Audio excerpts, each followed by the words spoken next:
you so much, Mary Ann, and thank you to NJDC for helping launch out this racial justice training series. I think about all the opportunities that I get to talk about race in the juvenile legal system. I am happiest when I'm talking about it in a room full of defenders, youth advocates who can push this work out into the world and into the courts on behalf of young Black and Brown children. So what we're going to do now is I'm going to set the stage. I'm going to do a little opening comment to set the stage. And then I am going to engage our wonderful Dr. Steinberg in an interview about the research that we think is most relevant to this question.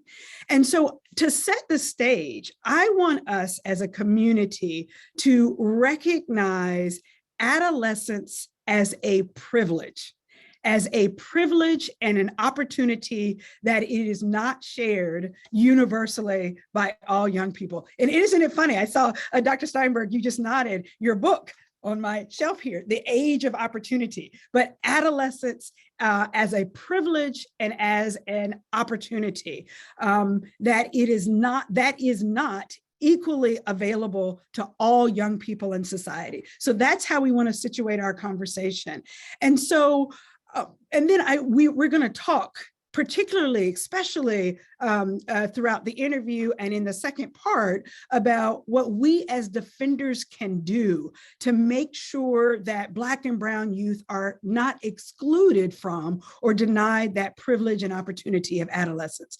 So to set the historical backdrop, most of us really take adolescence for granted as a distinct stage of life, right? That bridges childhood and adulthood. But it is actually a relatively new concept in American culture. The modern idea of adolescence did not appear until the late 19th century, and even then really did not gain widespread traction until the 1950s and 1960s. So the way for us to think about this as a privilege is to understand that before the Industrial Revolution, we thought about development in two stages. That is childhood and adulthood.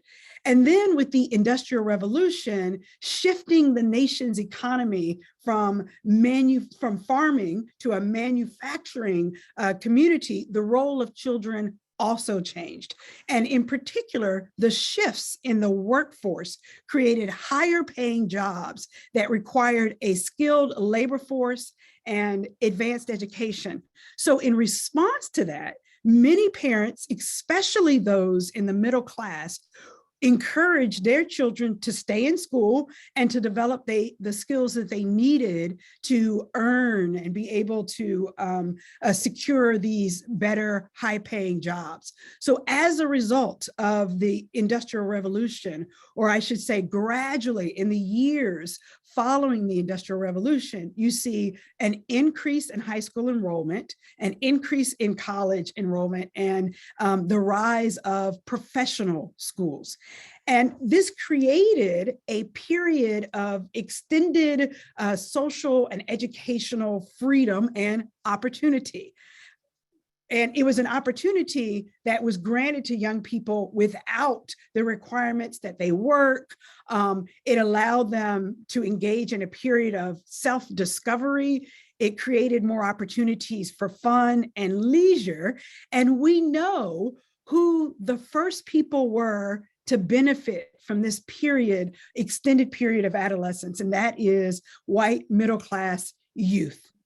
And so it's important as a backdrop for today's conversation to understand that adolescence was essentially invented, and it was invented by the white middle class to give their children an advantage in the changing Western world. And so that's what we see today. Adolescence as an opportunity for physical safety, for public affirmation, for adventure and experimentation, for extended periods of academic and social freedom for some children. And it's really important, and Dr. Steinberg talks about this in his book, and Michael Kamel, who's a sociologist, talks about this in his book, but there's this extended period of recklessness, if you will, and Dr. Steinberg might not describe it as such, but an extended periods of recklessness and impulsivity that last well into the college years. That includes fraternity hazing, drugs, alcohol, sexual assaults, and the like. And this is sort of a period of emerging adulthood that is not only tolerated among some youth in our community, but is glorified in the media in a number of different ways. But again, and this is where we get into what this webinar is about. This privilege, this opportunity is only available to some youth. And so our book series that we are launching today for 2022 will explore the ways in which Black and Brown and Indigenous youth are denied the privileges and benefits of adolescence through specifically the criminalization of adolescence. All right, so throughout the year, we will talk about the criminalization of adolescence in three primary ways. We're going to talk about the criminalization of normal adolescent behaviors, those things for which you did as a kid, that we did as a kid, that our own children are doing, and that really shouldn't be in the system at all. I'll talk about that. We're going to talk over the course of the year about the hyper surveillance and aggressive policing of Black and Brown youth. And then the third category will be about the dehumanizing ways in which we respond to young people who do engage in real criminal behavior. And so the other piece that we need to set the stage is that the landscape of juvenile court has changed a great deal over the last 10 to 15 years. And specifically here, I am referring to the numbers. Between 2005 and 2018, the number of cases referred to juvenile court has decreased significantly from over 1.6 million cases a year back in 2005 to now under 750,000. That's a 55% decline in that 13-year window. But as youth referrals and arrests have plummeted over the last several decades, racial disparities have only increased and increased significantly.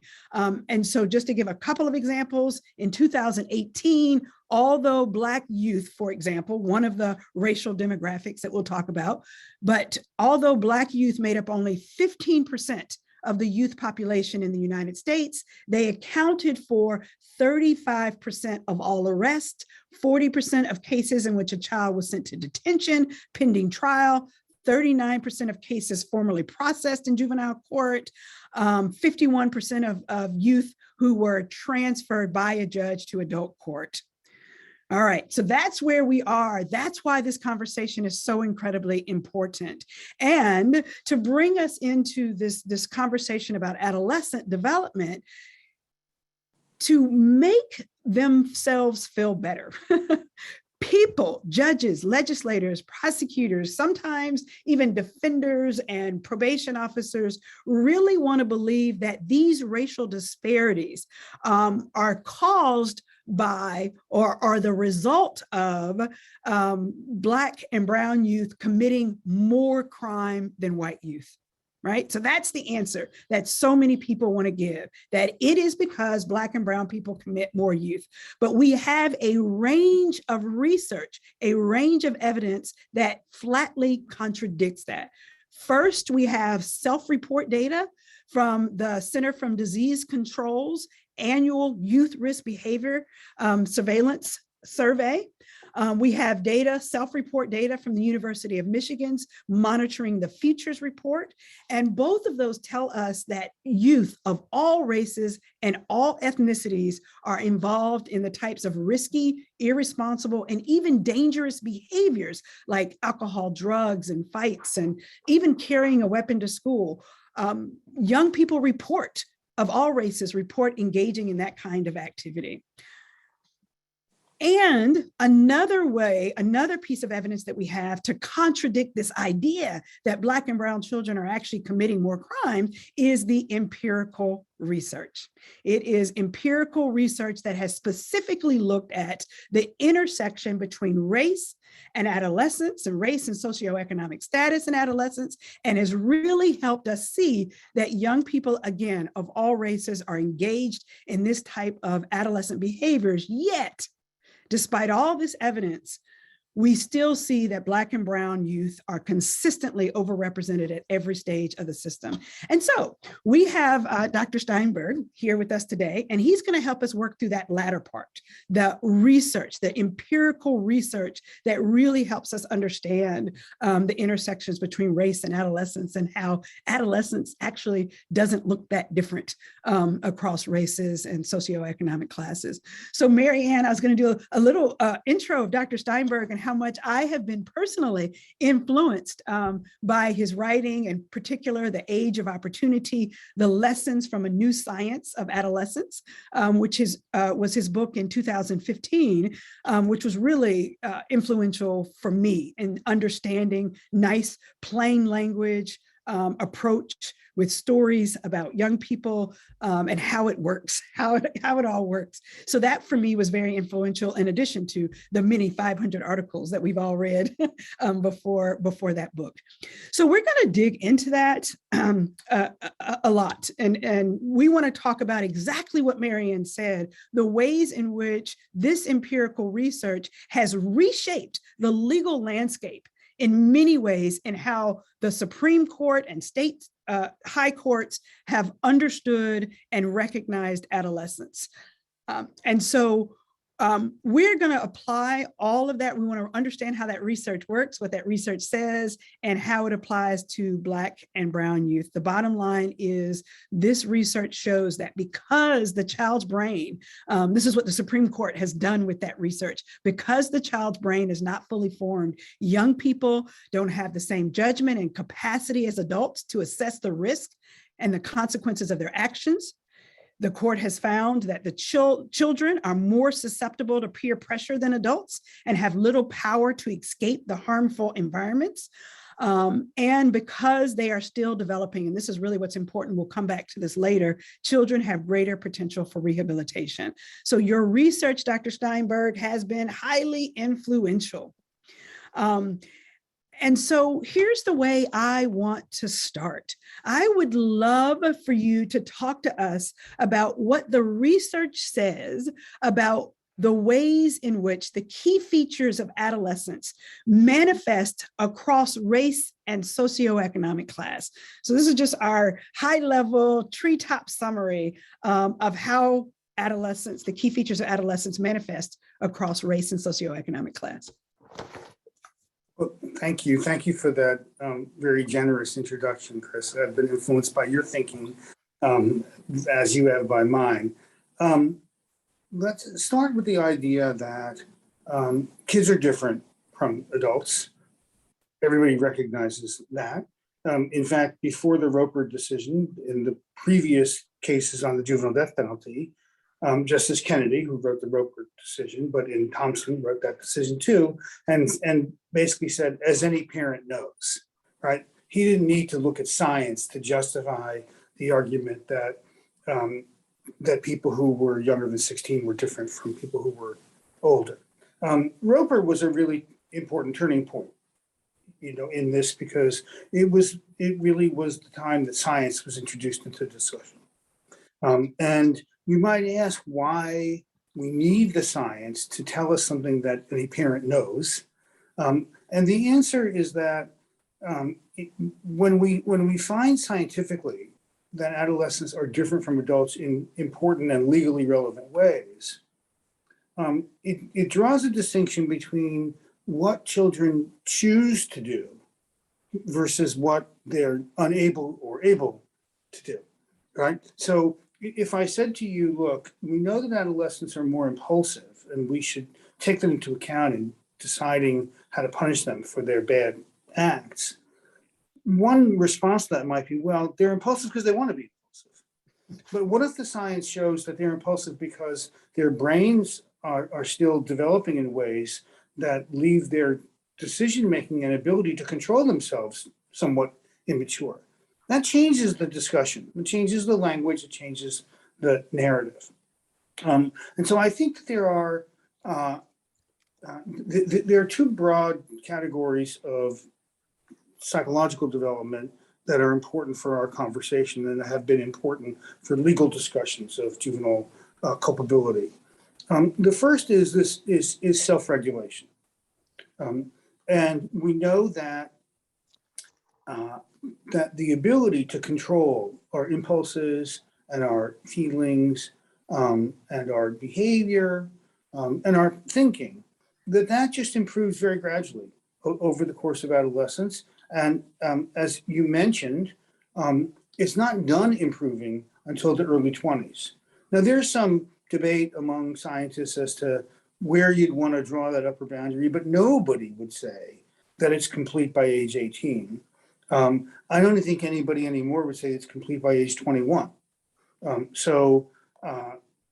We know that compared to adults, kids are just less able to control themselves. And that needs to be taken into account. And I just want to shift for a moment, if I can, to the legal side, away from the psychological side. Because our whole discussion is framed by the idea of penal proportionality, right? The idea under American law that the degree to which somebody's punished for something should be in proportion to their responsibility for what happened.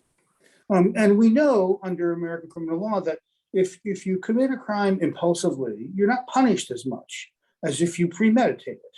Same exact crime. And so the way that we connect the adolescent science with the law is to say, well, if adolescents are inherently more impulsive than adults, and they are, we can get to the brain stuff in a moment, but they are, then they're inherently less responsible for their behavior than adults, and therefore they're inherently less culpable under the law.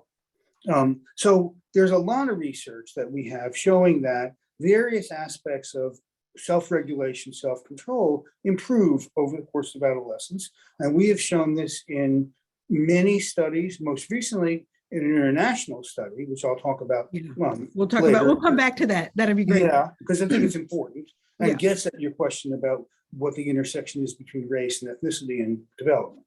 But let's just hold this for a second and say that the other important psychological development that's going on during this time period has to do with the easily aroused emotional and reward centers of the brain.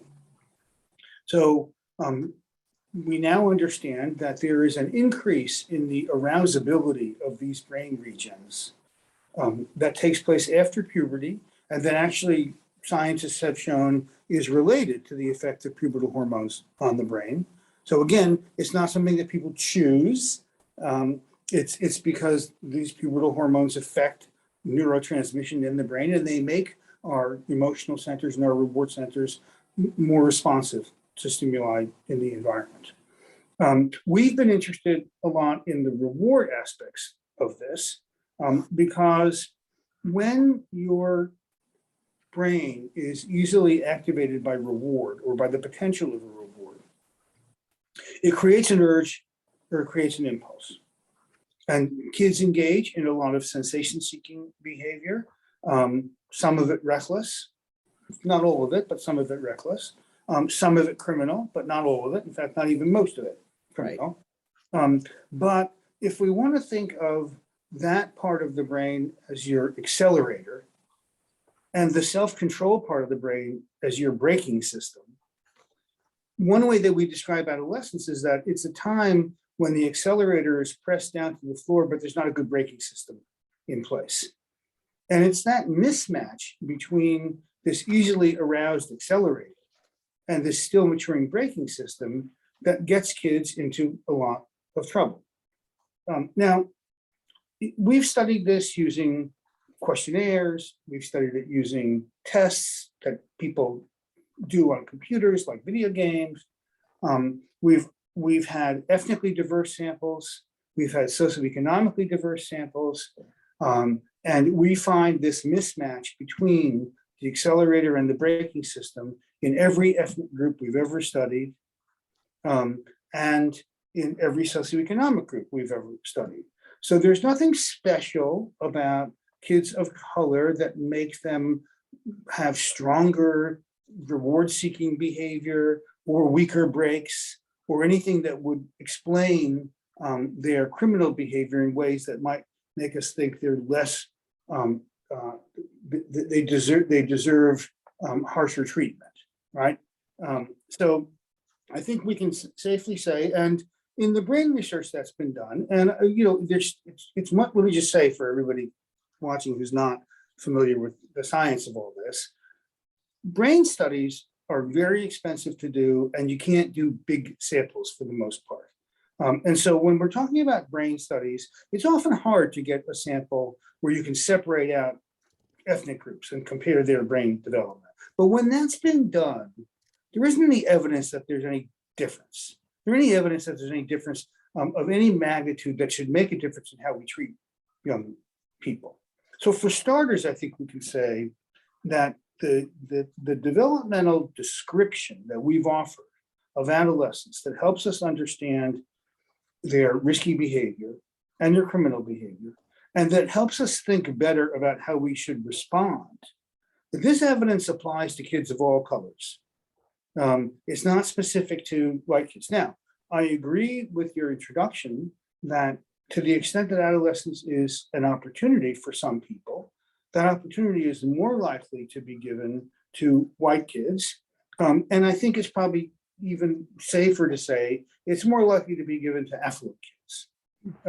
It's poverty that denies a lot of kids opportunity, but there's a correlation between race and poverty in the United States. And so it's hard to talk about them as if they were separate things. And then we'll come back, because I do want to try to tease those apart, because I think that's a really important point.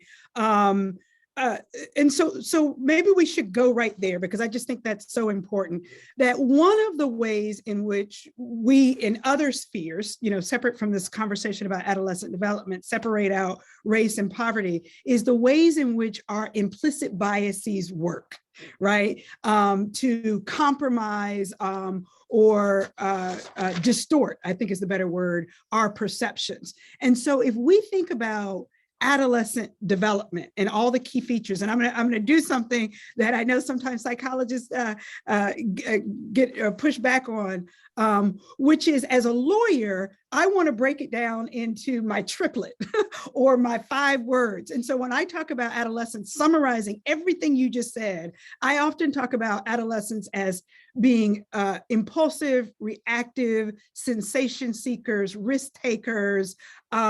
They care more about the immediate rewards than they do about the future consequences. They don't think ahead. They don't self-regulate, slow themselves down before they take a risk or take an action. So that's my summary. But those types of behaviors, impulsivity, recklessness, well, we say sometimes it's reckless, sometimes it's not, but sensation seeking, this pushing our foot on the gas looks, from the lens of racial bias, it looks more threatening, it looks more dangerous, it looks more aggressive than it actually is. And so in that way, I think that's one of the ways we could separate out race and poverty. So I just wanted to sort of throw that out and see if you had any reactions to that. I think that that's true. I think that there's also some independent research suggesting that growing up under chronic poverty affects the brain in ways that makes it more difficult to control impulses and to regulate one's behavior. I mean, that I think is a pretty well established fact in the neuro. Yes, and I wanted to ask about that too. Yeah, literature.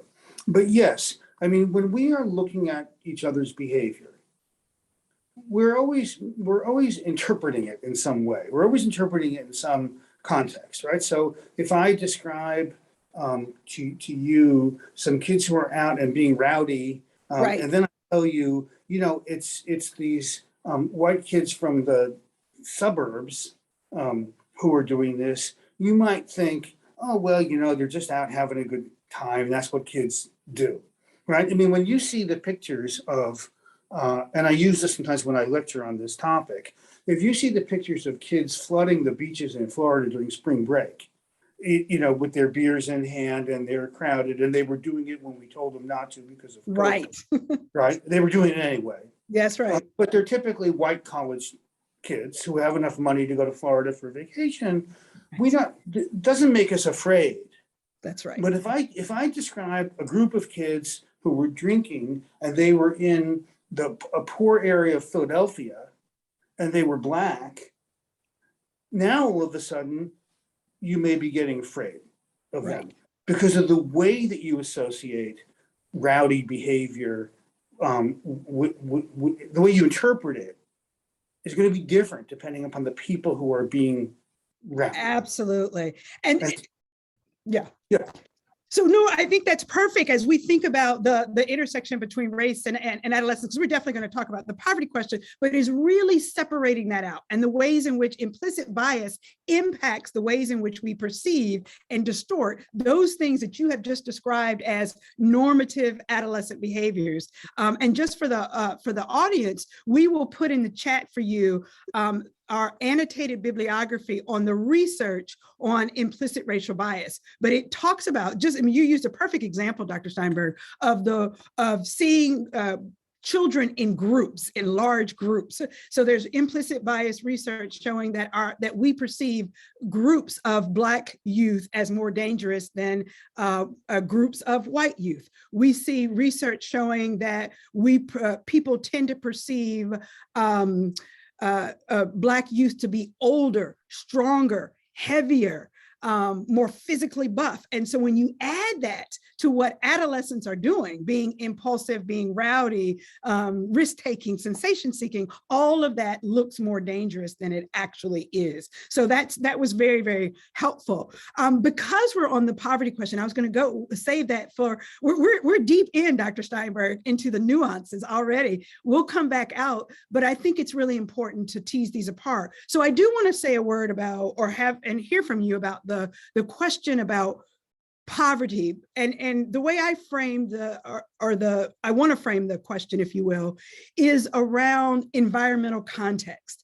And that, as you said, there is a robust set of literature that talks about context does matter, and that people who grow up in abject poverty, homelessness, violence, extreme experiences with abuse and neglect does have some impact on adolescence. But I think there are a couple of things for us to understand, and we want to make sure the audience understands, is that we have to be careful when we have these conversations that we don't criminalize race, poverty, trauma, disability, and that young people who live in these environments aren't biologically or inherently or inevitably even prone to crime and delinquency, right? Most kids in those environments don't commit crime. That's exactly right. That's exactly. And so that's why, but it kind of cuts both ways. My experience in court is that if you have a defendant who has that kind of background, and you try to introduce that as part of a defense argument, what the prosecution will say is, yeah, but most kids from that background don't commit crime. So that's not an excuse for what this child did, right? So I think it's complicated, and it's a nuanced discussion.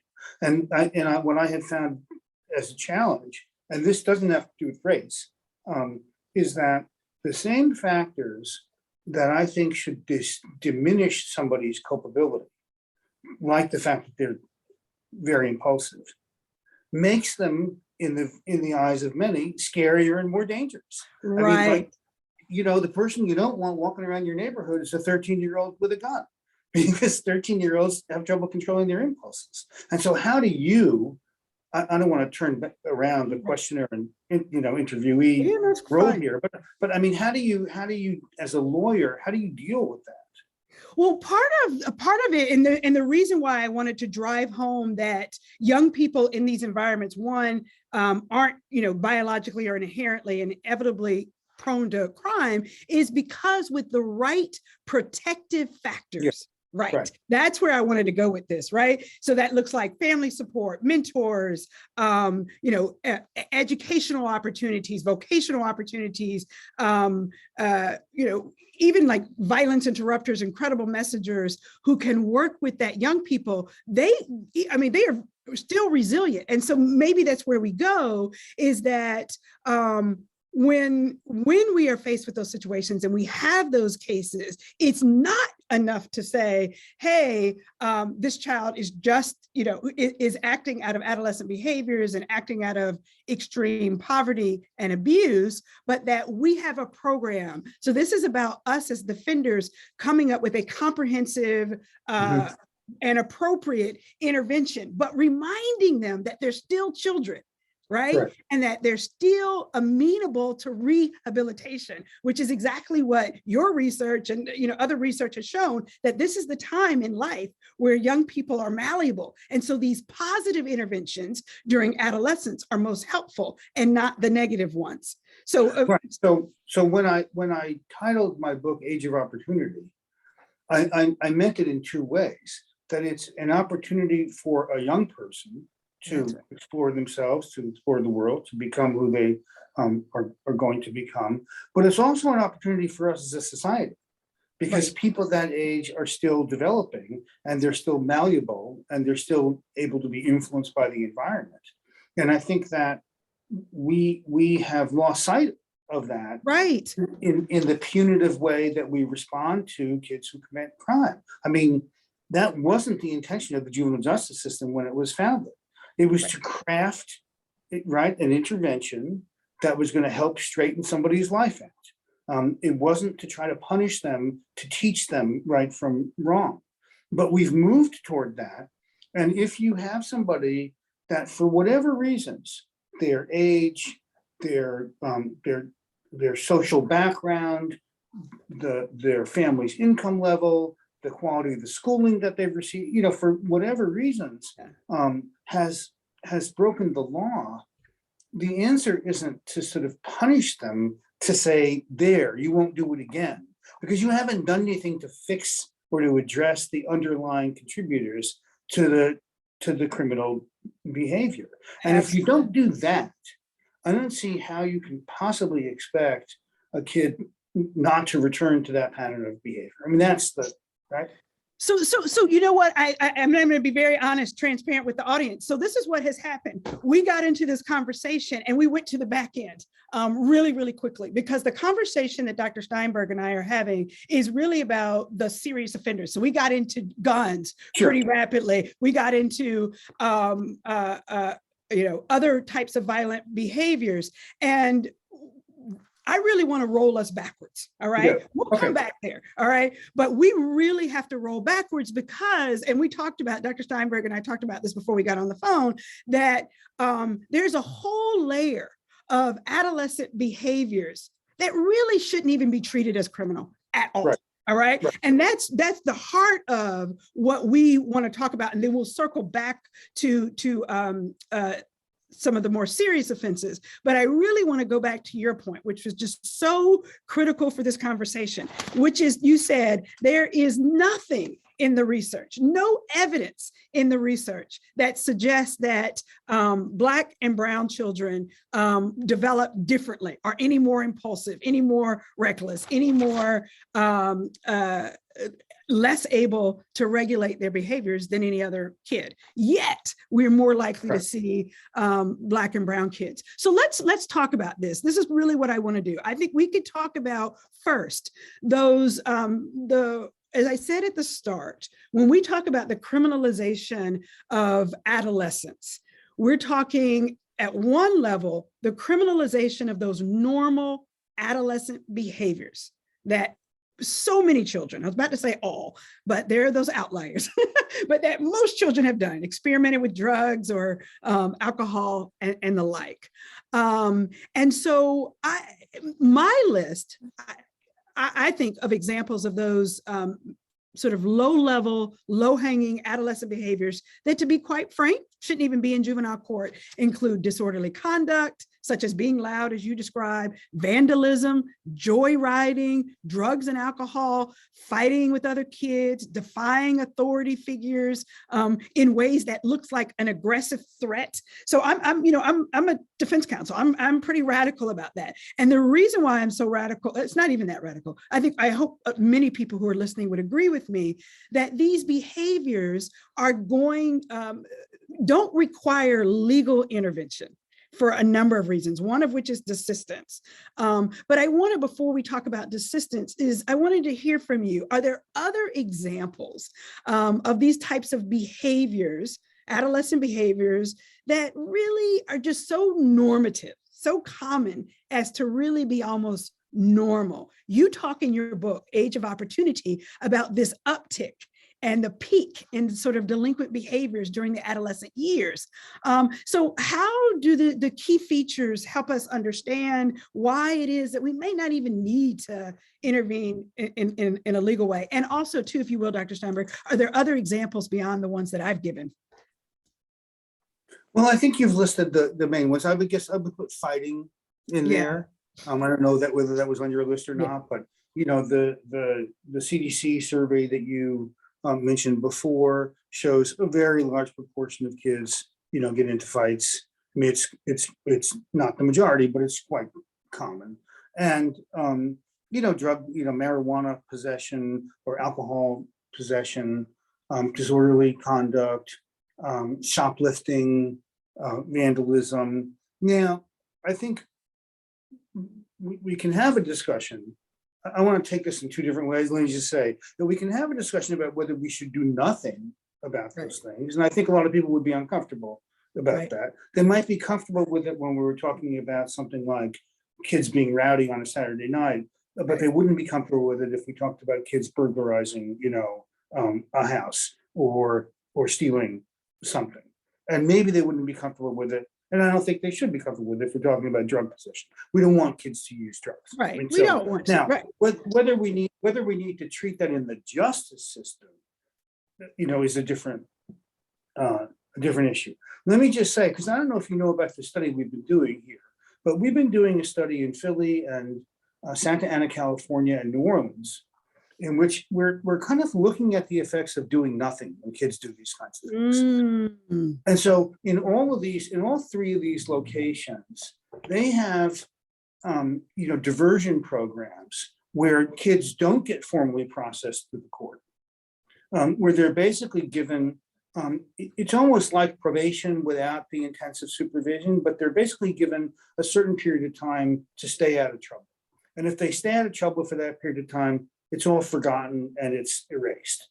And by staying out of trouble, it means they got to go to school, and they got to listen to their parents, and they can't do drugs or drink or whatever.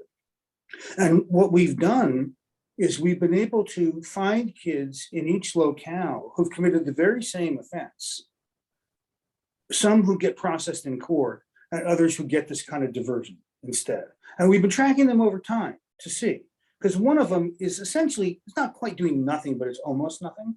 Yeah.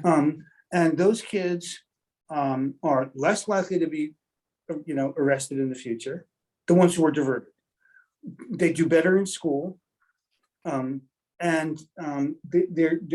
they have better developmental and psychological profiles. So they're clearly, and this because the more kids come into contact with the justice system, the worse it is for them. That's right. And the deeper they penetrate into them, the worse it is for them. And what we're showing in this study is that keeping them out of this system completely, if you can, is much better for them.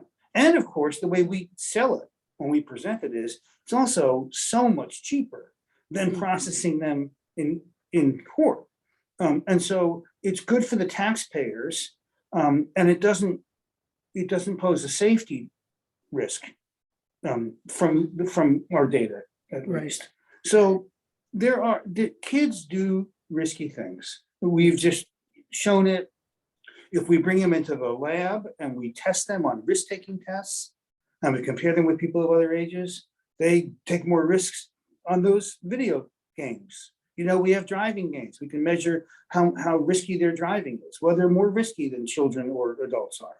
If we look at the epidemiological data, not just on criminal behavior, but on things like reckless driving or binge drinking or self-inflicted injury or experimentation with illicit drugs, on all those things, adolescence, particularly late adolescence, is a time where risky behavior peaks. It just is an inherent and natural part of adolescence. Now, if you want to come back to the opportunity issue, one of the things that more affluent kids have are opportunities to satisfy those risk-taking inclinations in societally approved ways, right? They get to take a lot of risks of the kind that we're happy for them to take. But kids who don't have those opportunities, I'm not saying that forces them to resort to criminal behavior, but what I am saying is that kids are going to be kids, and kids are going to take chances in the environment in which they are living. And if the environment in which you are living is one where antisocial behavior becomes part of an accepted way of playing out risky behavior, let's say vandalism, for example, then that's the way that your risky behavior is going to manifest itself. But all kids engage in risky behavior. I mean, that's It just a looks part of different, right? Right. And I often talk about drugs, for example, similar to your point about having access to engage in these risky behaviors in socially acceptable ways. One thing is you often see Black and brown children who live in, let's say, a housing complex have to engage in risky drug use outside in public view and are more likely to be stopped by the police officers, whereas a wealthy white child engaging in the exact same risky behavior does so in their home. But it's still the same risky behavior. It's just how it looks and how it manifests. The other thing is the response of legal authorities is also completely different. Yes. My family now lives in Center City, Philadelphia, but we raised our child out on the main line in the suburbs of Philadelphia. And I can tell you for a fact that if a police officer in our township pulled over a bunch of white kids who went to the suburban high school and found marijuana with them, he would point his finger at them and say, "Don't let me catch you doing this." Right. That's right. And that's not going to happen to somebody in inner city Philadelphia. That's exactly right.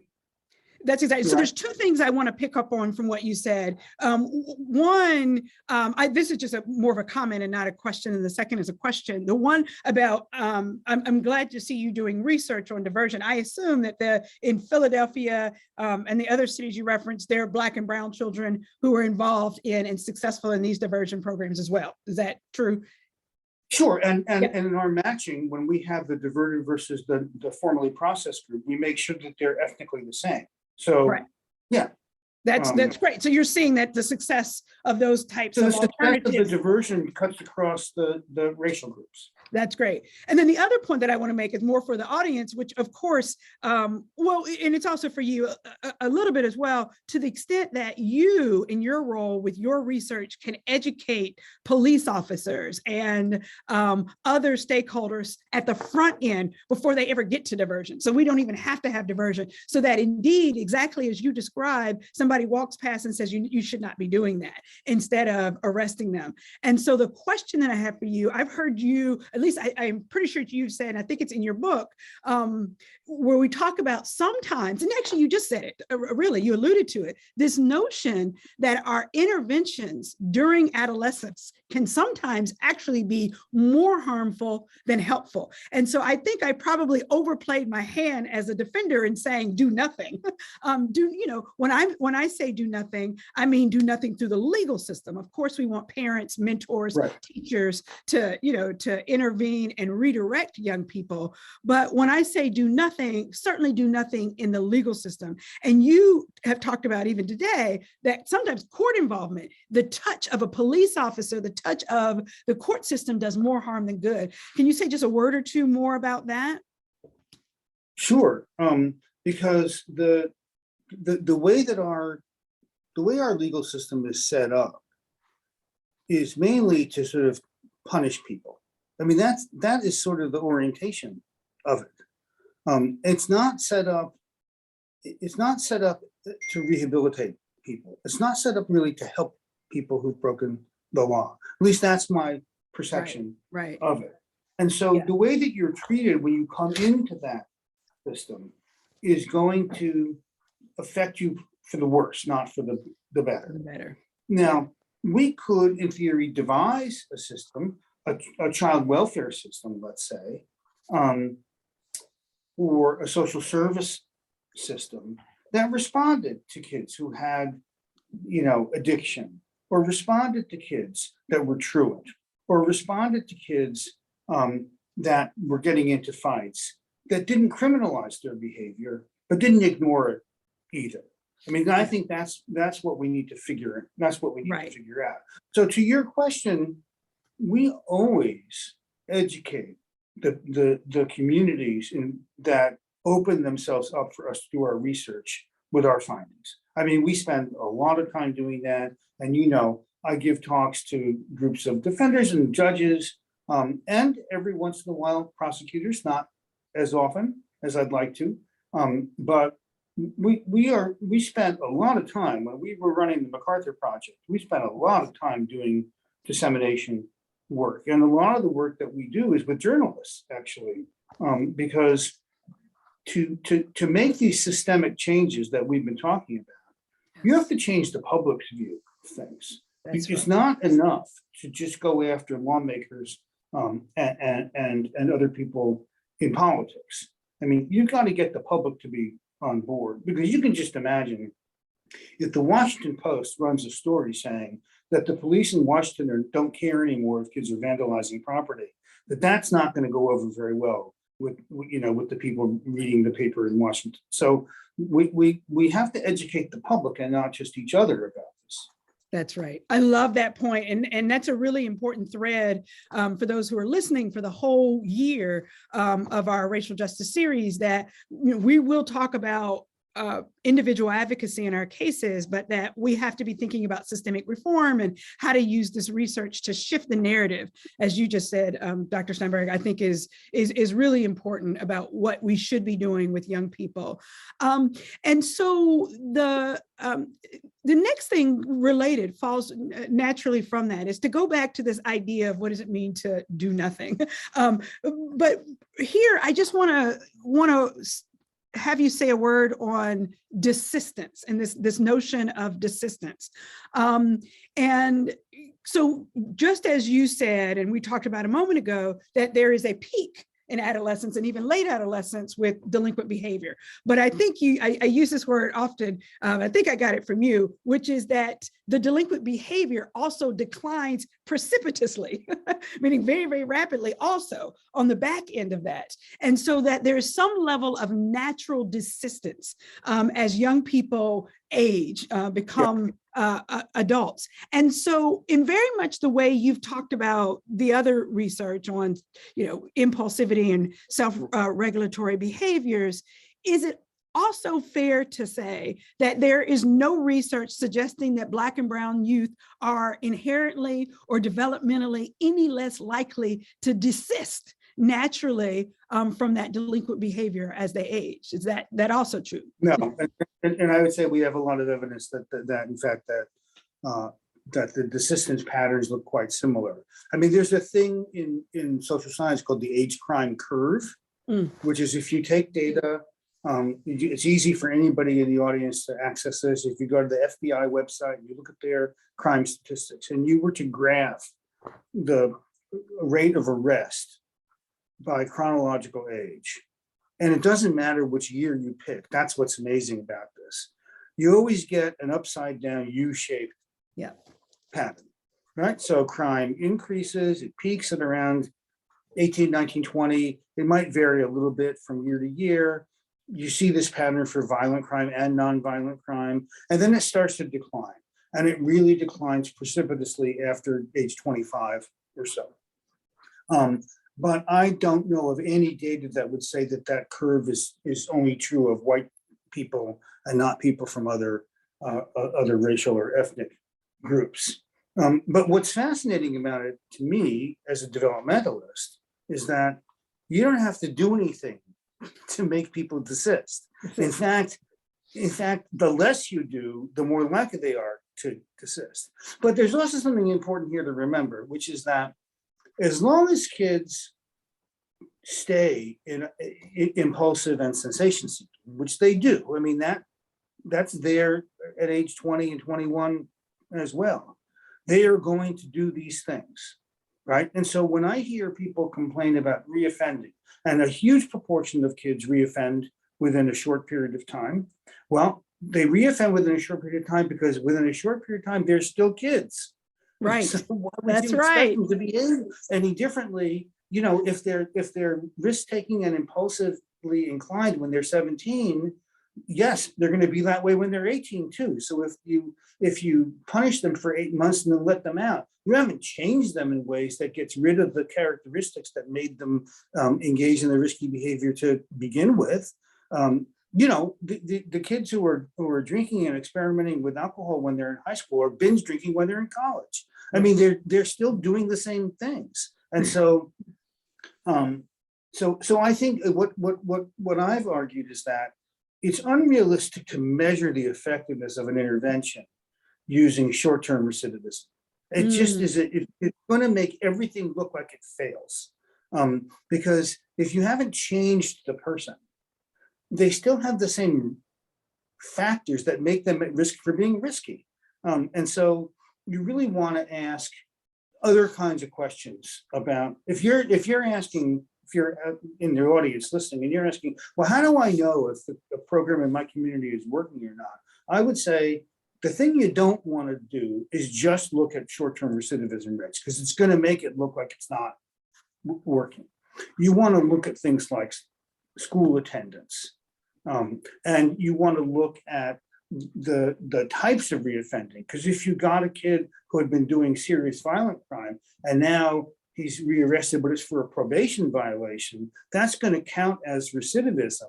But we're not going to worry about that as much as if that kid was rearrested for another violent. Yeah, they're all very, very, very helpful ways to rethink what we're measuring, what we're looking for. And as I listened to you, I kept thinking in my head, we can't rush adolescence, right? You know, this notion, no, you can't. Right? And right. You don't want to. That's right. That's right. And something you said earlier, speaking about not rushing adolescence, the things that we worry about, like some of the impulsive risk-taking behavior that is perceived as so negative and so dangerous and that we want to intervene on, actually has some developmental benefits. So for example, I think about a kid, right, getting into a fight, and we think of that as being so negative. And you know, no, it's not the best way to resolve a conflict, but guess what? There are some benefits. It allows that child to stand up for themselves. We don't want people to be so afraid in their childhood that they allow themselves to be walked on, or even experimenting with drugs and alcohol during adolescent years can be helpful, so that you learn during your adolescent years what your limits are, right?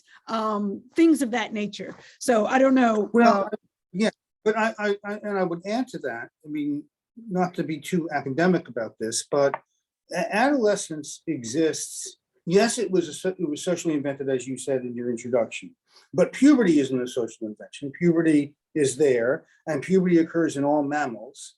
And so we can look at what happens to other species when they go through puberty, and they become riskier too. Oh, wow.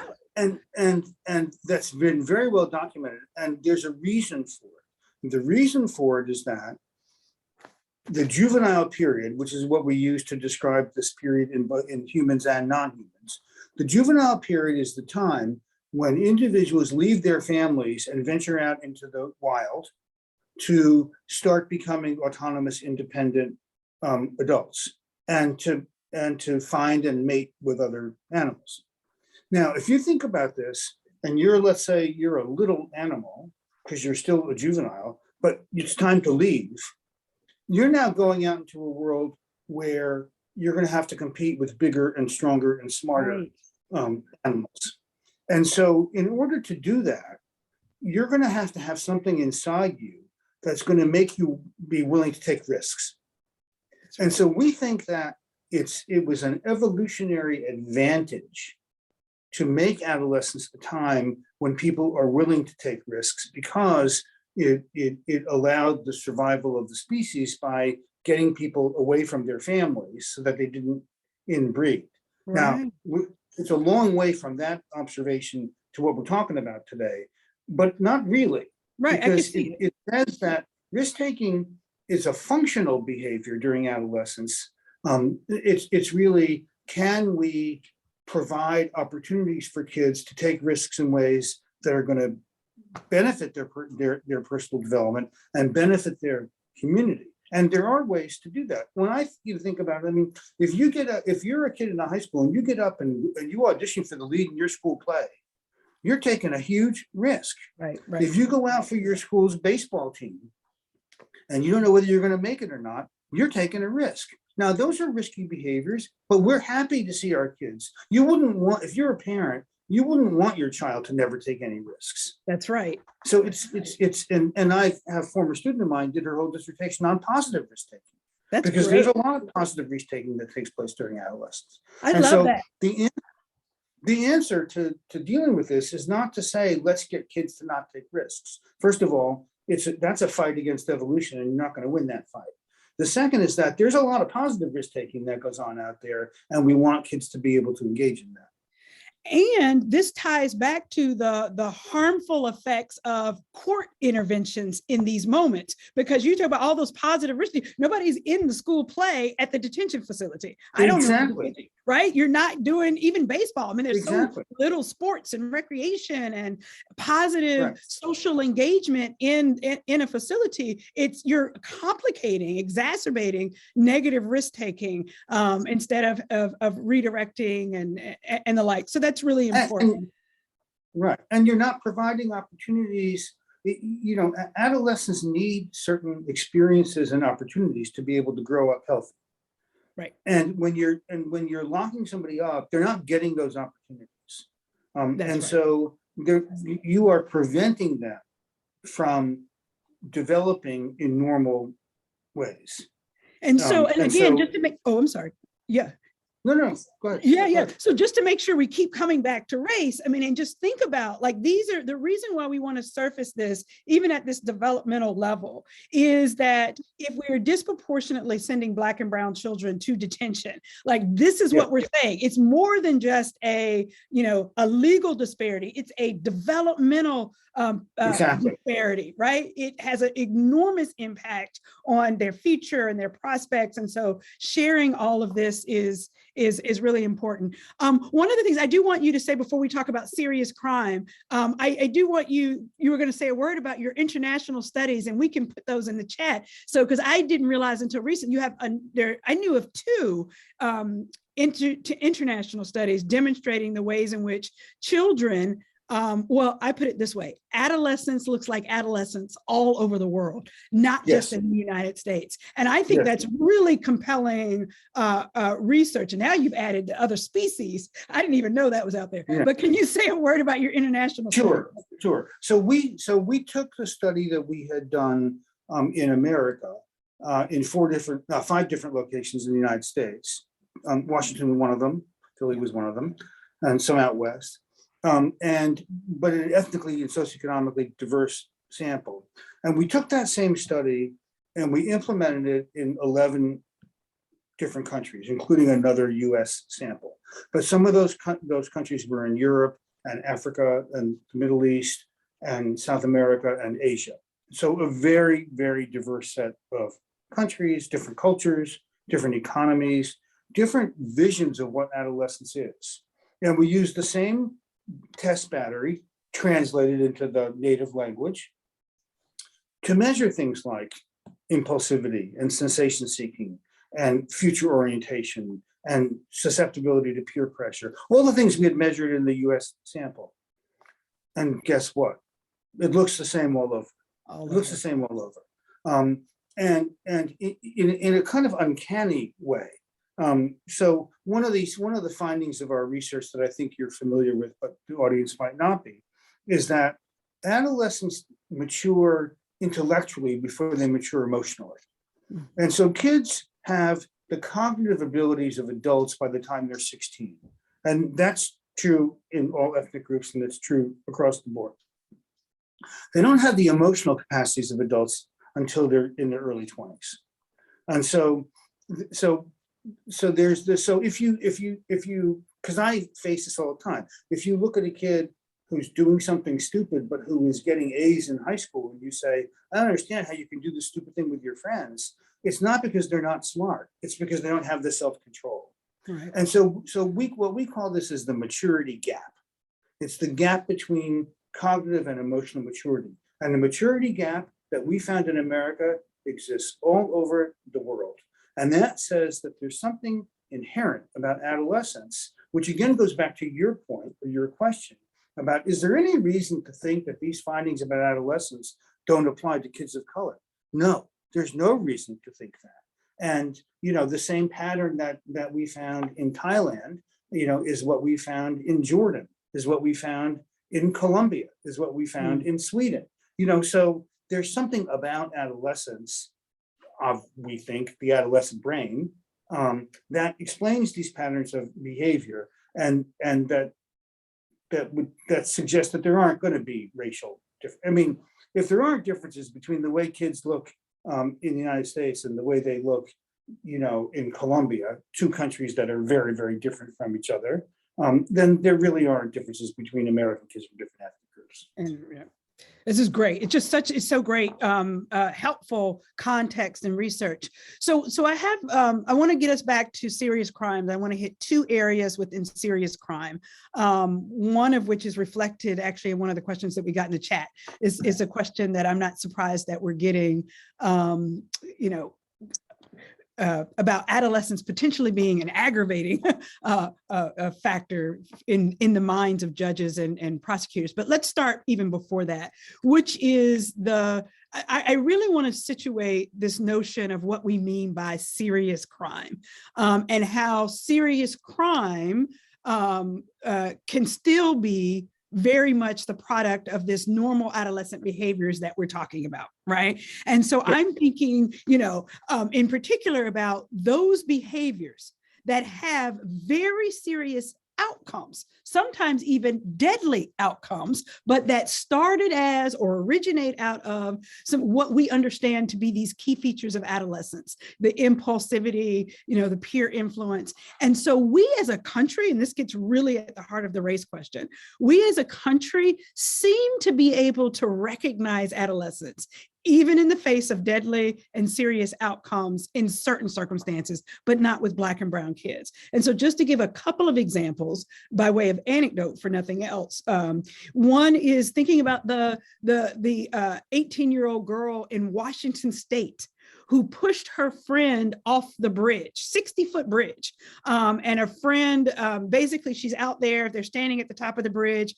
It was mixed girls and females, they're laughing. They're saying, oh, you should jump, you should jump. No, I'm not sure. A friend says, you know what, just go ahead and do it anyway, pushes her. And she literally almost dies. Broken bones, practically, neck in a brace, the whole thing. And really folks seem to understand, like this was like in some ways the quintessential adolescent foolishness, right? And if you see the video, it's quintessential adolescent foolishness. And she's not thinking ahead, even at the age of 18, notwithstanding she can understand cognitively the difference between right and wrong. There's all the kids with their watching, they're laughing, and it's impulsive. She really does. You could see it's just an absolute impulse to push her friend. So we could see adolescence in that.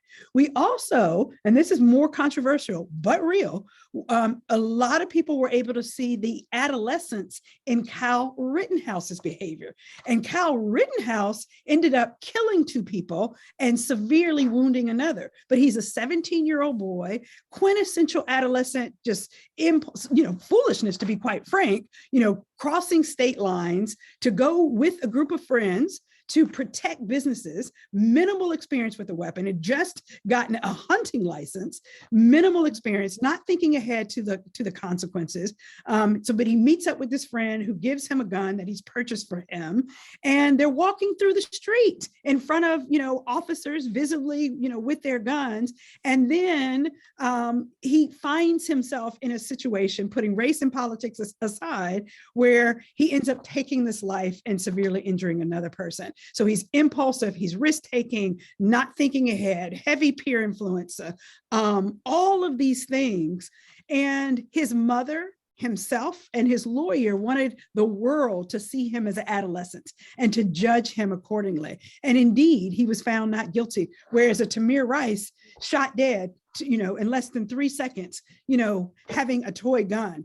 And so implicit bias matters in how we respond to serious outcomes and deadly outcomes. Sure. So I'm going to end my question with more controversial examples. What about, Black and brown children who are arrested for carjacking, right? Or maybe that's, or joyriding that looks different, stealing a car from another person, or gang activity, right? In groups, with groups of friends, and they get into, some violent, shootout. So the question that I have for you, and I really wanted to set that up, the contrast between Black and white, is to help us understand that even some of those serious violent offenses that comes in as a murder charge or a carjacking charge can very much be rooted in what we've been talking about in this developmental research. Yeah, well, I can say in my work as an expert witness, and when I'm called, it's almost always for a very serious crime, and it's usually at the sentencing phase, that 90% of them are dumb adolescent things that went wrong. I mean, it almost never starts out as somebody deciding that they're going to go out and kill somebody. It might start out as somebody deciding that they're going to rob somebody, or hijack or carjack or whatever. But usually what happens is, because of their inability to think about the future consequences of their acts, right? I mean, the typical case that I've been called into is a kid goes into a convenience store and he thinks that he's going to brandish a pistol, and the guy behind the register is going to open up the cash register and give him money, and he's going to then walk out with it. Right. Well, that's not what the guy behind the cash register does. Right. He might pull out a gun, and then the kid gets scared and he shoots his gun, or something like that. I mean, that's typically what it is. But I think that your point is that the frame that we use to create the narrative around the crime differs when the offender is a child of color versus not. I mean, that's the issue. The behavior is usually the same. The narrative is influenced by our implicit and explicit biases that affect the way that we perceive Black and brown children of color, especially Black and brown male children of color. And let's not forget that gender is a part of this mix as well. But yes, the same to your question, the same characteristics of adolescence that make them shoplift also make them commit robbery. I mean, it's the same degree of impulsivity and a lack of consideration of future consequences and sensation seeking and interest in immediate rewards. Now it's very different as a defense attorney, right? You're going to find it very different to argue that somebody's immaturity mitigated their first-degree murder. Right. And you find it much easier to argue that somebody's immaturity mitigated their vandalism, even though I would say it's the same underlying aspects of adolescence that contributed to both. Right. So this is really good, and this gets me to my my last question before I kick it to Marianne, and Marianne is then going to ask us some more questions that get us to how to apply this legally. But I had a question for you that's very similar to one that's coming in from, I believe it was from Nora, about how sometimes it's difficult to sell, if you will, this adolescent argument or development research in serious cases. And in fact, we find sometimes that prosecutors and maybe even judges want to flip it on its head, and adolescence in a way becomes an aggravator. In other words, because the person is young and they're in this stage of impulsivity, because we can't rush adolescence, all the things that we've been talking about, then you know what? We got to do something to protect society. And so we need to lock them up, to get them off the street so that they can't, over the next, during their adolescent years, commit more crimes. So that's sort of a rudimentary way to sort of put a few pieces together. But I guess the question that folks have is, how do we resist this notion? So in other words, I think part of it goes back to an earlier question that we got into, which was, how do we intervene in ways that are helpful and effective? So when you get called as an expert witness at the sentencing phase, you want, obviously, I assume you're trying to convince the judge that there's diminished culpability, but then also that there should be a sentence or a response in these serious cases that is appropriate for adolescents and that doesn't just lock them up to prevent them from committing crime during adolescence. Right. What do you say, I guess? So let's, I want to start with a note of realism here. If somebody's gone out and killed somebody, they're going to get locked up. The question is, are they going to have a chance to redeem themselves and get out? Right? Right? There's no way that a judge is not going to lock up somebody that's committed a murder. Except that, can I just pause and interrupt? Well, you have written that right. You knew where I was going with that. You knew where I was going. Right. It's the framing. It's your point is it's so maybe, I'm sorry to interrupt, but maybe it's to get you involved earlier during the trial phase and not just the sentencing phase, to help with the framing of the narrative. Sure. But okay. Assuming once they've been found guilty or pled guilty and they're at the sentencing phase, first of all, in lots of places, the judge's hands are tied about imposing incarceration, depending if the prosecutor charged that way. But it seems to me what we have advocated is that if you give somebody a short sentence and then reevaluate them, in other words, you want to. I understand the argument. I don't believe it, but I understand the argument that the fact that they're an adolescent makes them even more dangerous. Right. Right. That's what they said about Christopher Simmons, actually. Right. That therefore you want to have a chance to evaluate this person after they're no longer an adolescent. And so I would never want to sentence a 17-year-old for 10 years when we can probably tell if when he's 23 or 24 whether he has been rehabilitated. We don't need to wait until he's 27 to answer that question. And so it seems to me that the answer, because you want to balance public safety considerations with other considerations. It's we all know this. There's a lot of different reasons that we punish people, and we can't ignore some and focus on others. So what we want to do is give people a chance to be rehabilitated, which means we got to provide the services and the educational opportunities for them to be rehabilitated. And we got to check in with them periodically to see if they've been rehabilitated. I've been working with a law firm in New York that's trying to get New York State to change the questionnaires that probation panels use when they evaluate people, because they're just making these decisions just on the basis of what the original offense was. Well, if that's the case, there's no reason to come up for probation. If we're never going to let you out because you committed a murder, then why even bother to give somebody probation? So we're trying to get them to ask these questions about, has the person shown increases in self-control? Has the person shown the ability to think about the future consequences of their acts and so forth? In other words, it's a kind of multifaceted way to say, has the person showed that they're no longer an adolescent? And that is one question that we want to ask when we're reevaluating their sentence. Right, but that's for the folks who've aged up, right? Yes. Right, not for right.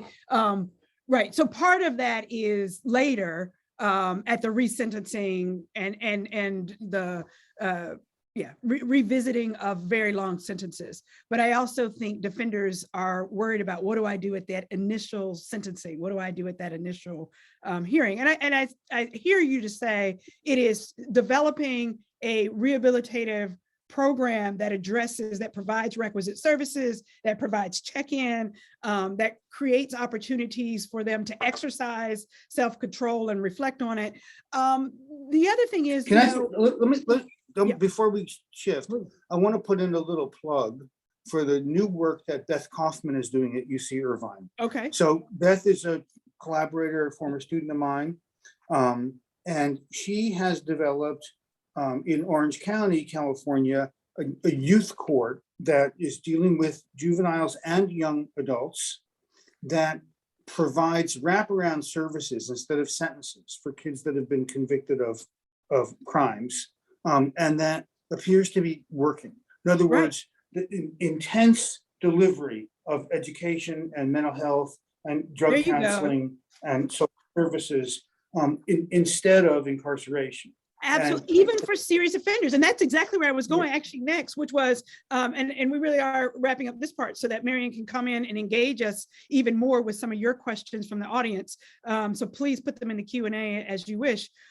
But multi-systemic therapy, family functional therapy, like there have been some evidence-based programs that have been demonstrated to work with adolescents, community-based interventions. And there is blueprint.com, I think, has keeps a catalog of programs and services that are evidence-based and appropriate even for serious offenders on the back end. Right. And I promise you, I was not planning to ask another question about Kyle Rittenhouse, but I gotta say, our conversation right now leads me to believe, right? So Kyle Rittenhouse got found not guilty. He did kill someone. Granted, under the law, it was determined not to be murder, but the same questions arise, right? Like, do we believe that he is gonna go out and commit a crime in the future? Do we believe that the girl who pushed her friend off of the bridge will commit a crime in the future? Those moments were learning moments, right?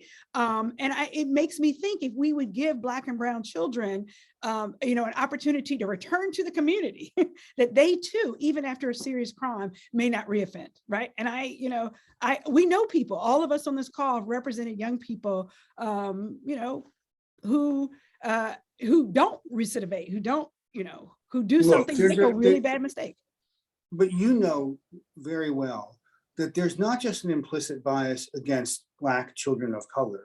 There's an implicit bias against Black communities. Period. Right. And so, period. And so people are going to say, well, I don't want to send, if that's the community he's going back to, I don't want to send him there because he's just going to get in trouble again.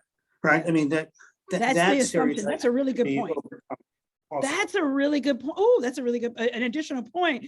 In this context, it's not that, in some instances, that we don't believe that adolescents can be rehabilitated and can grow and develop, but we think that they can't grow and develop in Black and brown communities. And so exactly. That's a powerful point. So I'm going to call Marian Scally back to, and it looks like Beth Kaufman is online. Excellent. And thank you for putting that in the chat. There's a web link to her work there. There's so much more. We had, so much more we could talk about, but Marian, why don't you jump in and continue to engage with us? All right, so I think the most exciting piece of this for me so far is Laurence Steinberg saying, you know what, we need to come up with a different system that doesn't criminalize young people. So Larry, I love that. And really, when we think about this last piece that you just talked about, with the implicit bias related to young people actually thriving in their own communities and creating supports so that we do not bring young people into the criminal justice system or criminal legal system.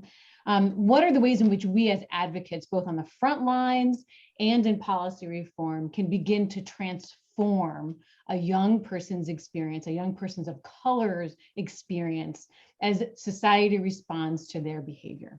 So we're going to shift now to the responses we got in the surveys, and really want to engage all of you online, the over 200 of you who are with us, and ask you a couple of questions. So a couple of poll questions are going to come up.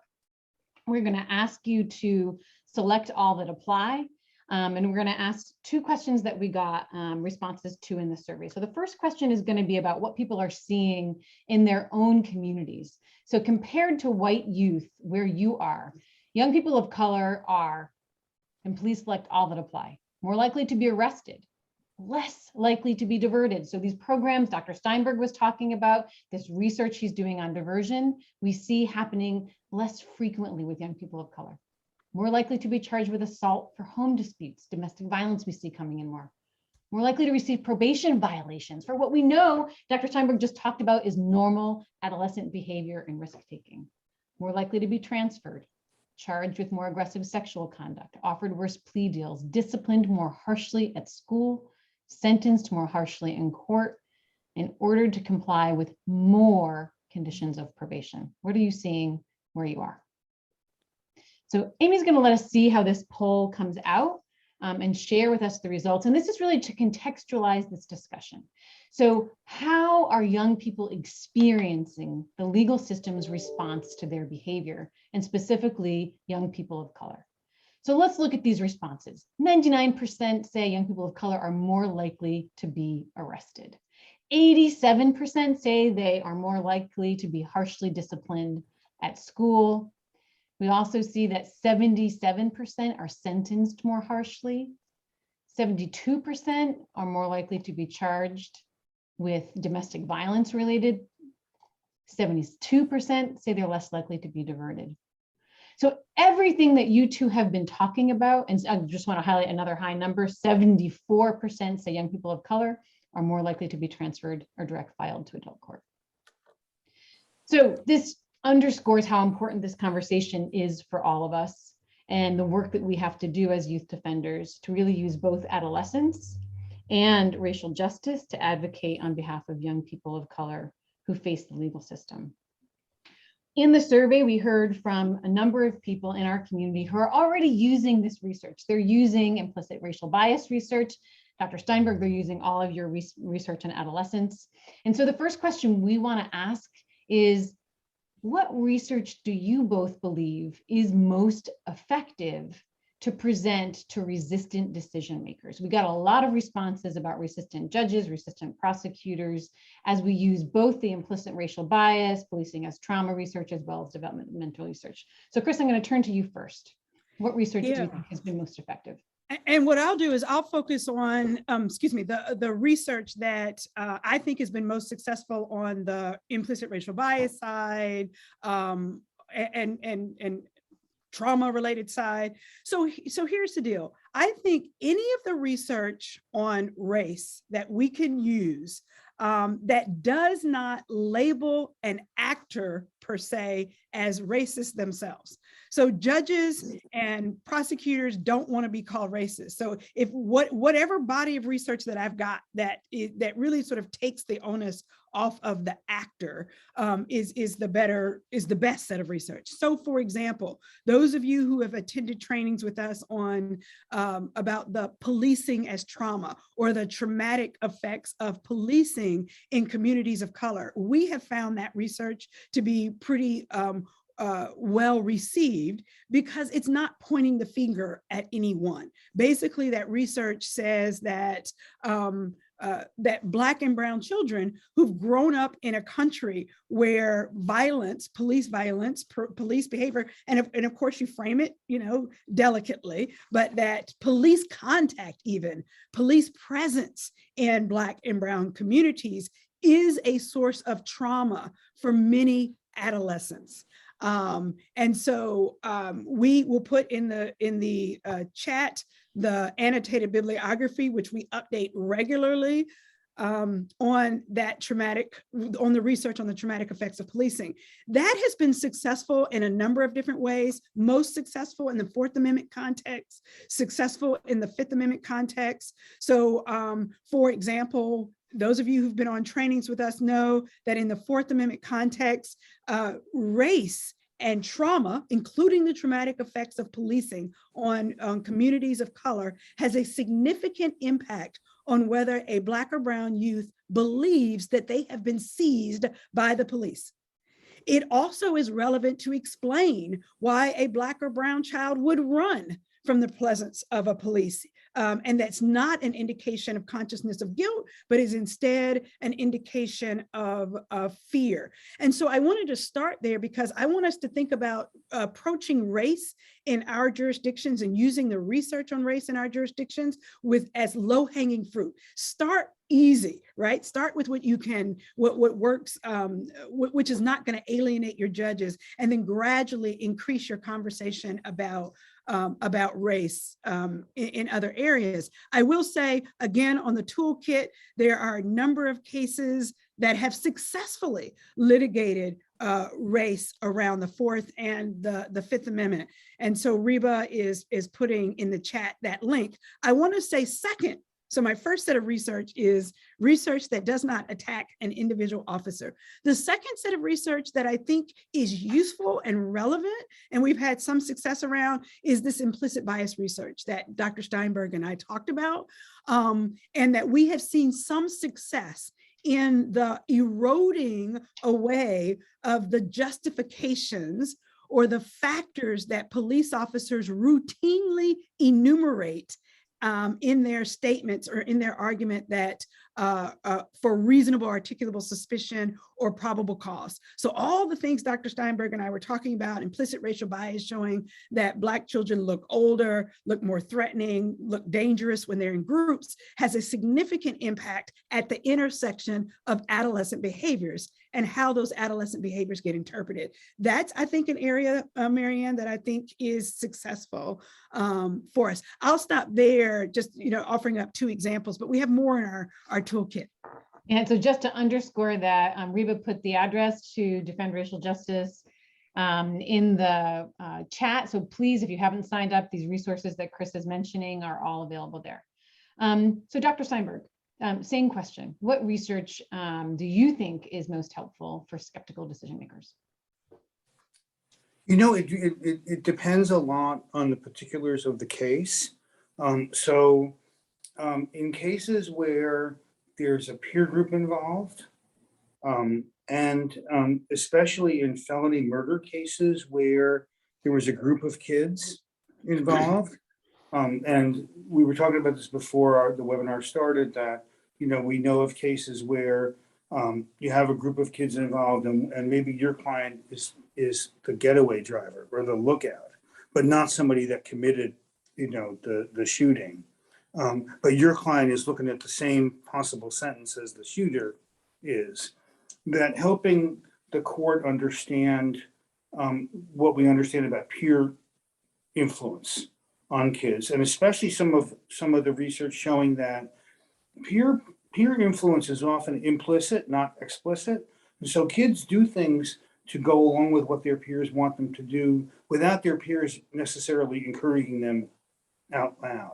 And getting courts to understand that, because one of the questions that comes up a lot is whether, if I'm testifying, that I'll be asked by the prosecutor, well, doesn't somebody who's 17-year-old know the difference between right and wrong?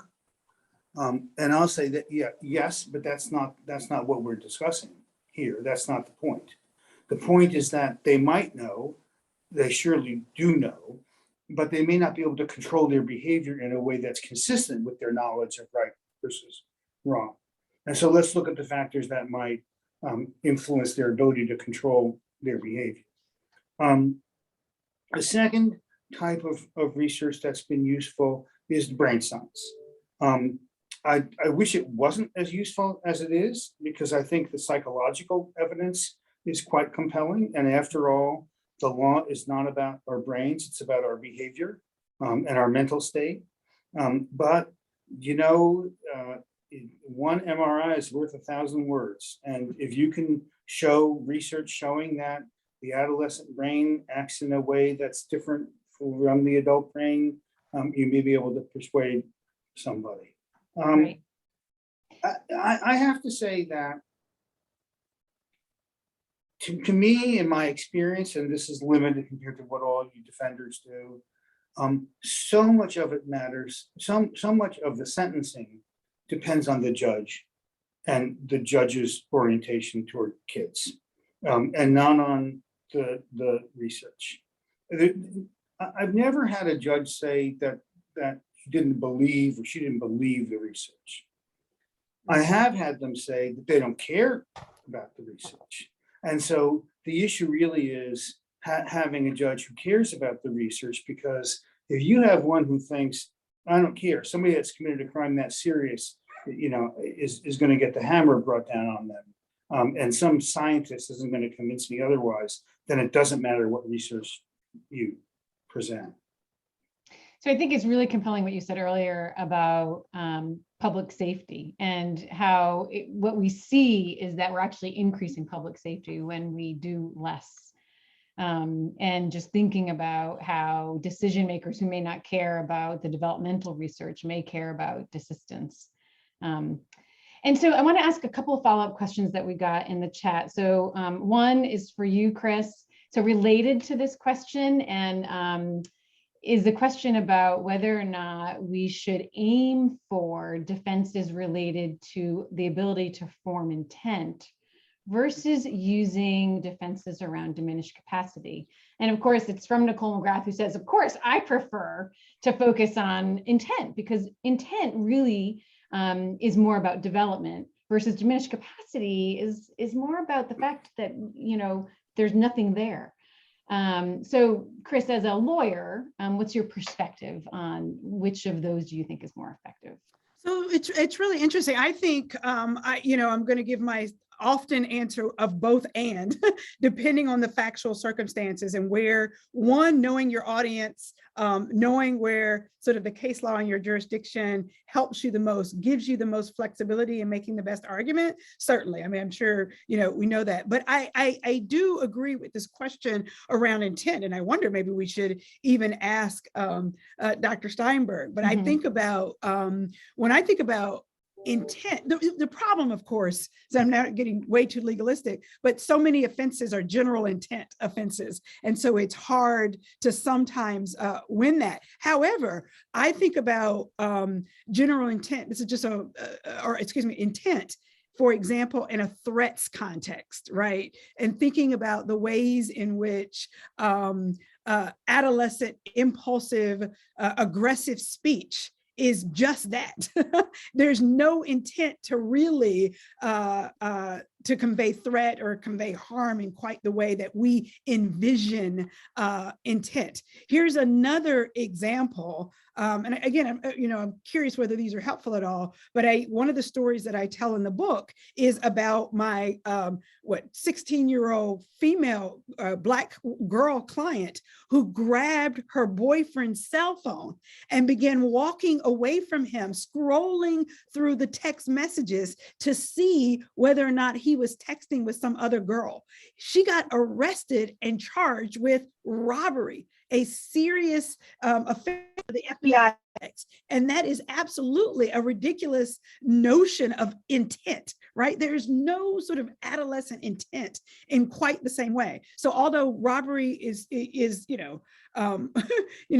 general intent to deprive her boyfriend of the property is not at all what we mean. So I think to the extent that we can use that intent narrative or the intent language, the intent framework to funnel through some of this adolescent development or these developmental research, I think it's useful. And it certainly gets us, I think, at the trial level, at the front door, or at the early stage, I should say, of the case, it allows us to argue these points before we get to the sentencing, and which is more often where you see that sort of diminished capacity language at play. So I hope that was helpful.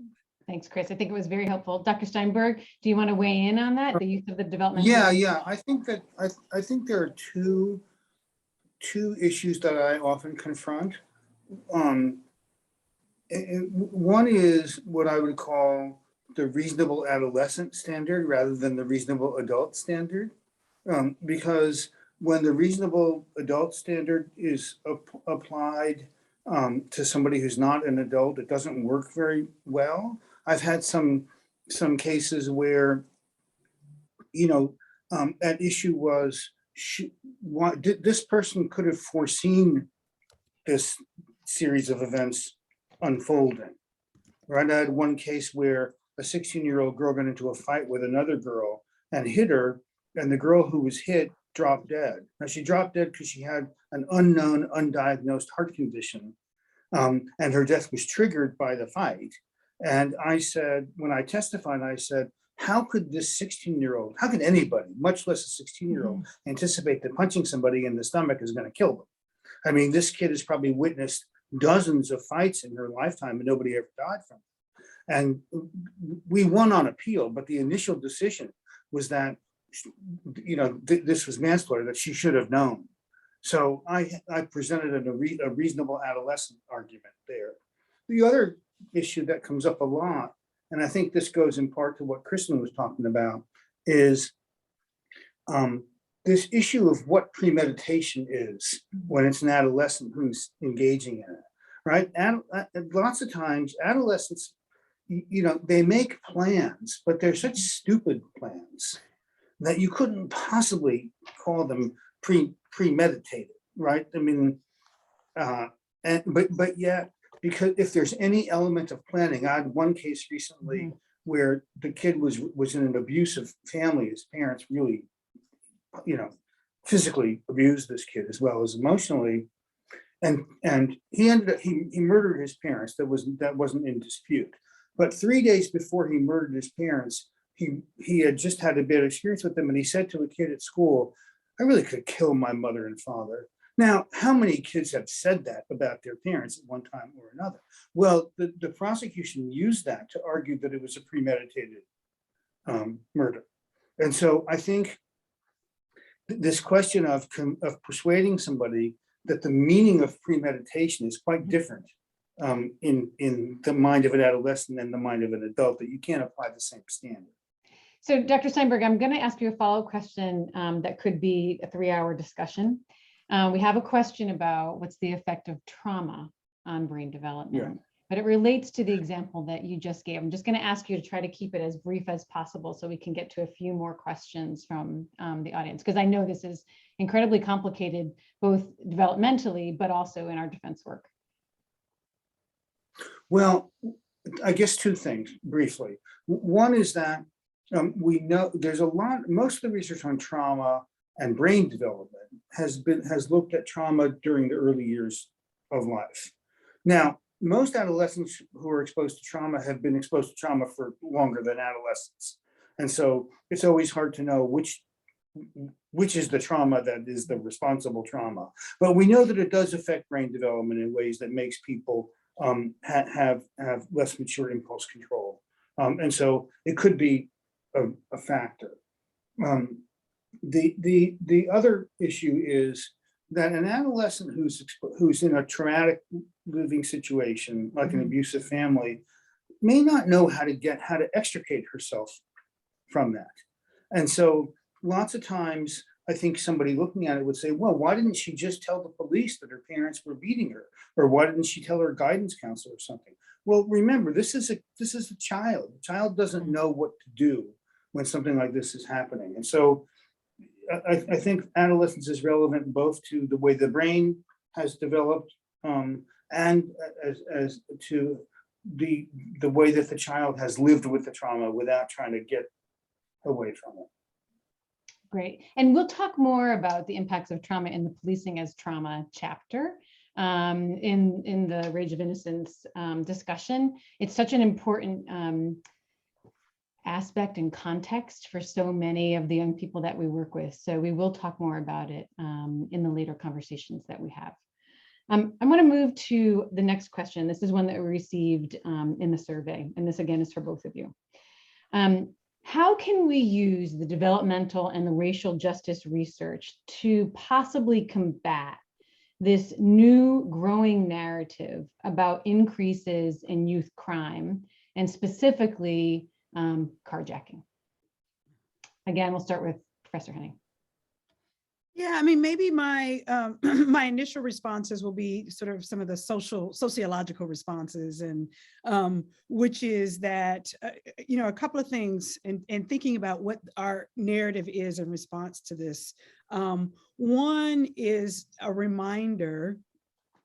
We'll figure out what order in which to say all these pieces, but a reminder that crime is at an all-time low among young people, and it doesn't feel like that. And so people want to ask us repeatedly about the uptick in crime right now and the rise in crime.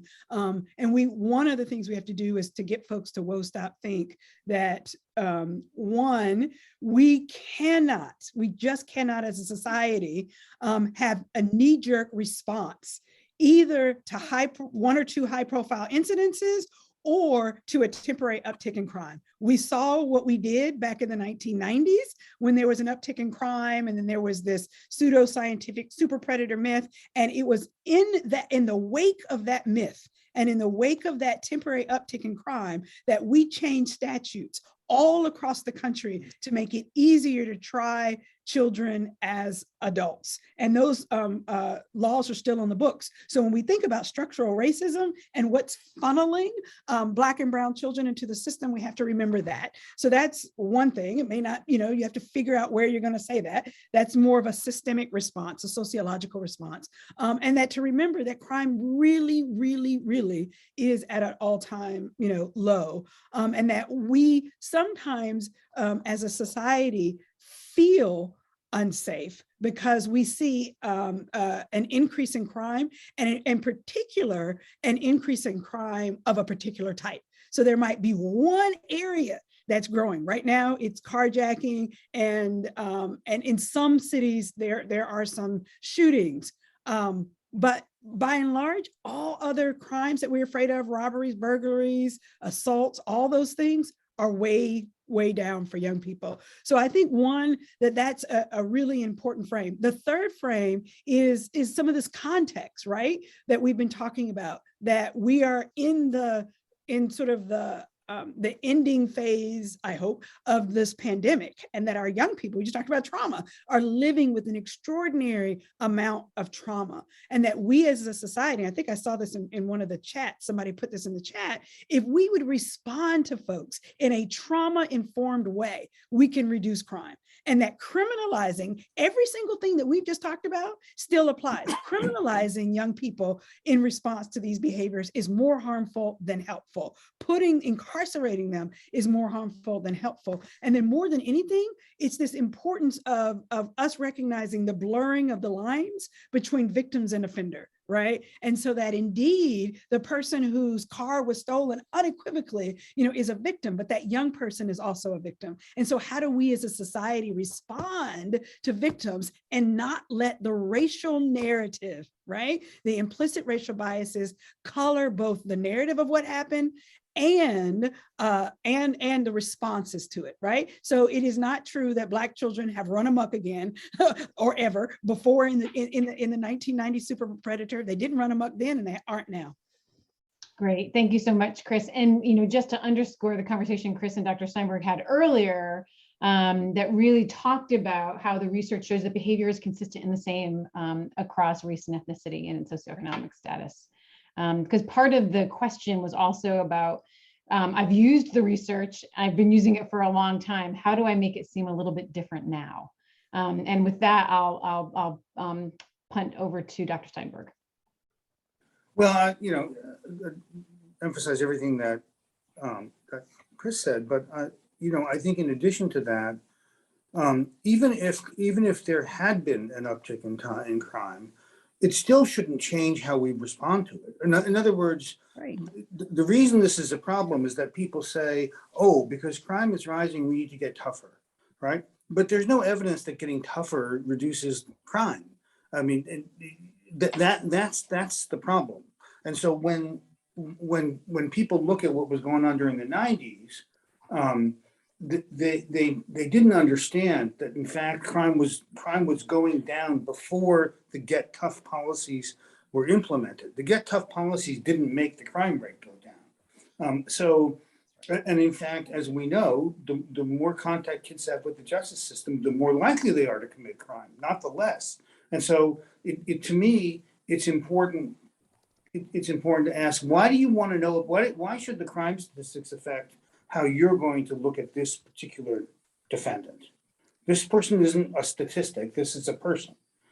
And it doesn't matter whether the crime rate is going up or going down or staying flat.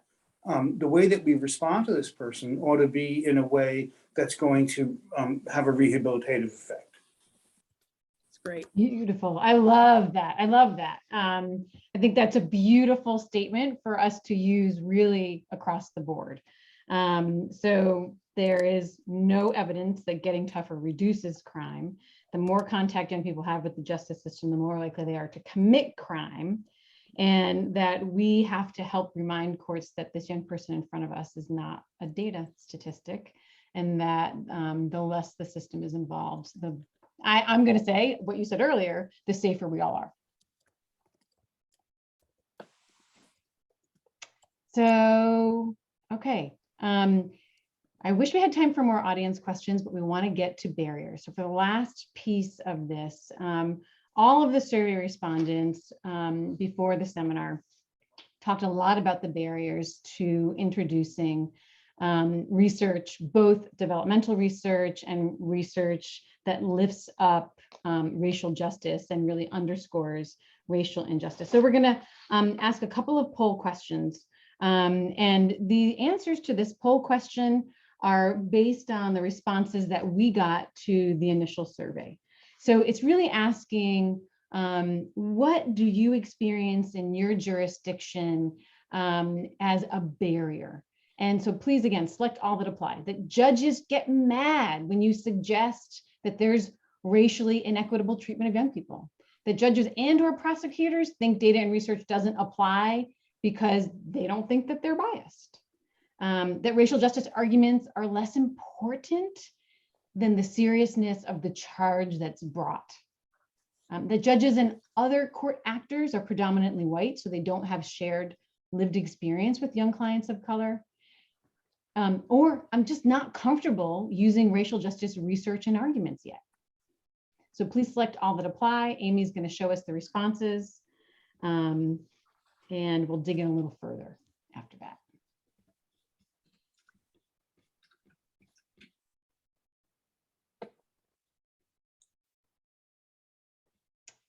Okay, so most frequently, judges and other court actors are predominantly white, so they don't have shared lived experiences with young people where they are. And, you know, second to that is that racial justice arguments are deemed less important than the seriousness of the charges brought against them. So what we'd like to do now is really ask both of you to respond to those two most prevalent barriers. So we'll start with, because the decision makers don't have shared lived experience, introducing the research and both developmental and racial justice research isn't as effective. Professor Henning? So this is, I almost chuckle, okay? So I hope you will receive this in the way it is intended, which is we have got to tell the stories.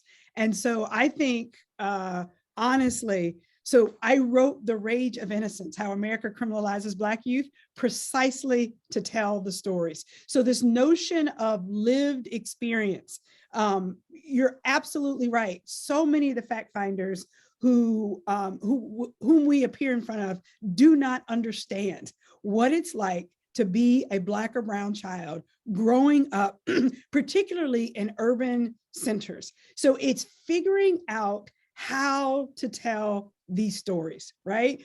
Whether that be through, look, giving your judge a copy of The Rage of Innocence, whether it be you're convening trainings where you have panels of young people who come at a training. So you've got to figure out, who do I partner with, right? What entity would get a judge in the door to listen to young people tell these stories? We were doing a training with a group of judges, and it's amazing the number of judges who are moved by these conversations because they didn't understand. So we're thinking about like the Fourth Amendment and the relevance of race in this Fourth Amendment context that we already talked about. Well, if you have no insight on the traumatic experiences Black and brown children have. I've had judges tell me they did not even know that Black parents give the talk. Put your hands up, don't do anything. I've been shocked at how much there is to learn. So my point here, you know, in tongue in cheek, is like getting the stories out. And I'll tell you this, it's also too some, you know, middle class judges of color also don't understand the stories. So I think that's the first one. And the second most popular one, Marianne, is that the racial justice arguments are less important than the seriousness of the charges that they are making decisions about. Yeah. And so here's my response to that. And it's very similar to the conversation that we already had. If you care about public safety, right?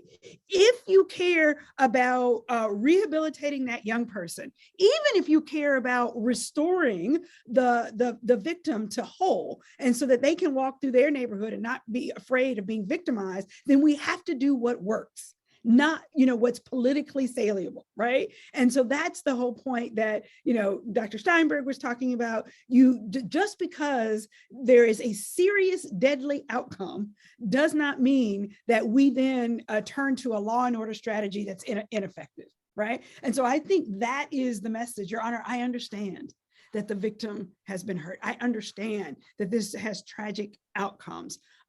However, to make all of us whole, to move us all forward and to make sure this young person doesn't commit a crime again, we have to understand this developmental research and how, you know, what's the most effective within the confines of that developmental research.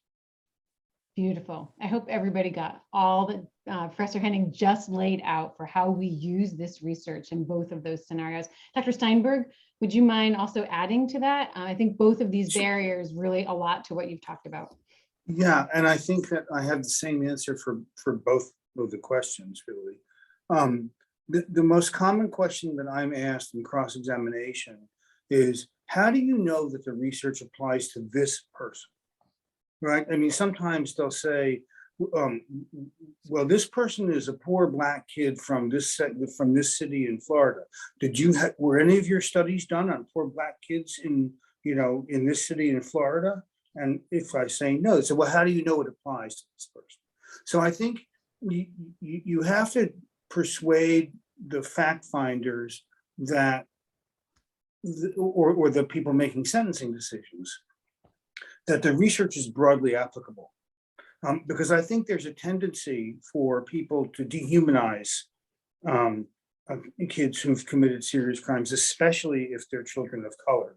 And I think that makes it easy for them to say, well, sure, I mean, this research may be there, but we don't think it applies to this person. And I can't tell you, I'm asked that virtually every single time that I testify. I think that's incredibly helpful. Dr. Steinberg and Professor Henning, we are so grateful to both of you. I wish we could keep talking to you both about this for, days at a time. Thank you to all of you who've participated with us today. This is our first conversation using the work of Rage of Innocence, How America Criminalizes Black Youth, to really learn about how we can strengthen our defense of young people.